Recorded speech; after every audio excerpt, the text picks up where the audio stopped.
तो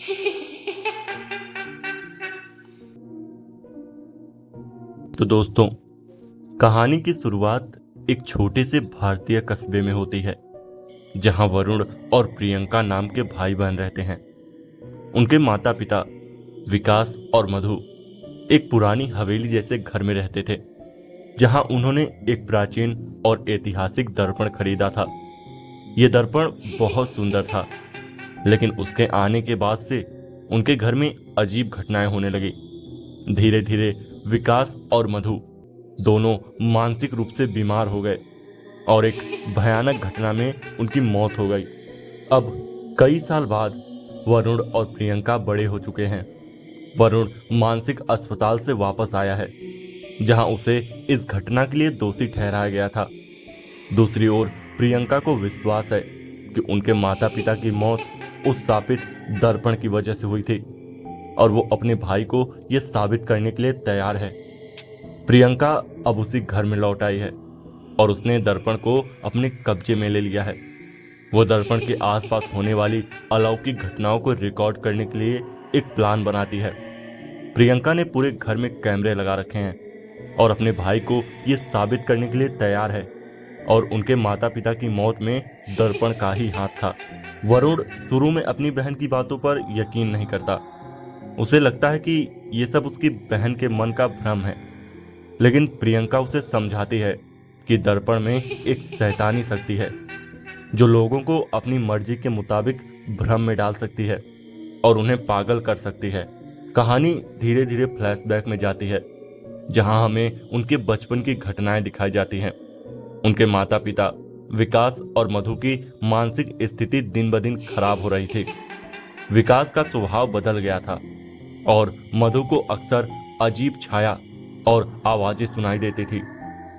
एक दिन उनके पिता विकास ने उनकी मम्मी मधु पर हमला कर दिया और उसके बाद खुद को भी खत्म कर लिया।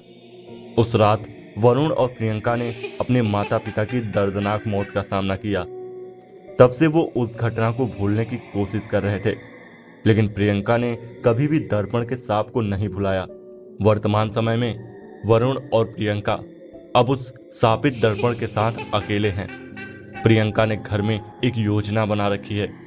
वो दर्पण को तोड़ने के लिए एक पेंडुलम सिस्टम तैयार करती है, जो 24 घंटे के भीतर खुद ब खुद दर्पण को तोड़ देगा। लेकिन जैसे ही वो दर्पण के सामने बैठते हैं, अजीब घटनाएं शुरू हो जाती हैं। दर्पण के भीतर छिपी शैतानी शक्ति उन्हें अतीत के भ्रम में डाल देती है। उन्हें बार बार अपने माता पिता की छवियां और घटनाएं दिखाई देती है। ये स्पष्ट हो जाता है कि दर्पण उनके दिमाग से खेल रहा है और उन्हें असली और नकली के बीच फर्क करने से रोक रहा है।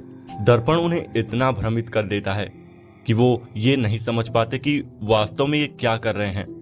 कभी कभी वो सोचते हैं कि वो सिर्फ यादें देख रहे हैं, लेकिन कभी कभी वो खुद को उन घटनाओं में शामिल पाते हैं। एक समय पर वरुण को लगता है कि वो अपनी बहन को बचा रहा है, लेकिन असल में वो खुद को चोट पहुंचा रहा होता है। प्रियंका हर कदम पर सावधानी बरतने की कोशिश करती है, लेकिन दर्पण की शक्ति इतनी ज्यादा है कि वो खुद को भी भ्रमित हो जाती है। आखिर में दर्पण की शैतानी शक्ति दोनों भाई बहनों को पूरी तरह से अपने जाल में फंसा लेती है। प्रियंका पेंडुलम को दर्पण की ओर धकेलने की कोशिश करती है, लेकिन शैतानी शक्ति उसे रोक देती है। वरुण को लगता है कि वो अपनी बहन को बचा रहा है, लेकिन असल में वो प्रियंका पर भी हमला कर देता है। पेंडुलम सक्रिय हो जाता है और प्रियंका उसकी चपेट में आ जाती है, जिससे उसकी मौत हो जाती है। वरुण पूरी तरह से टूट जाता है और उसे ये समझ नहीं आता कि उसने क्या किया। पुलिस मौके पर आती है और वरुण को प्रियंका की हत्या के आरोप में गिरफ्तार कर लेती है, जबकि दर्पण वैसे का वैसा ही बना रहता है, अपने अगले शिकार का इंतजार करता हुआ। पुलिस दर्पण को हटाने की कोशिश करती है, लेकिन उसमें छिपी शैतानी शक्ति अब भी बरकरार रहती है। कहानी के अंत में ये स्पष्ट हो जाता है कि दर्पण की शक्ति कभी खत्म नहीं होगी और ये फिर से किसी और को अपना शिकार बनाएगी।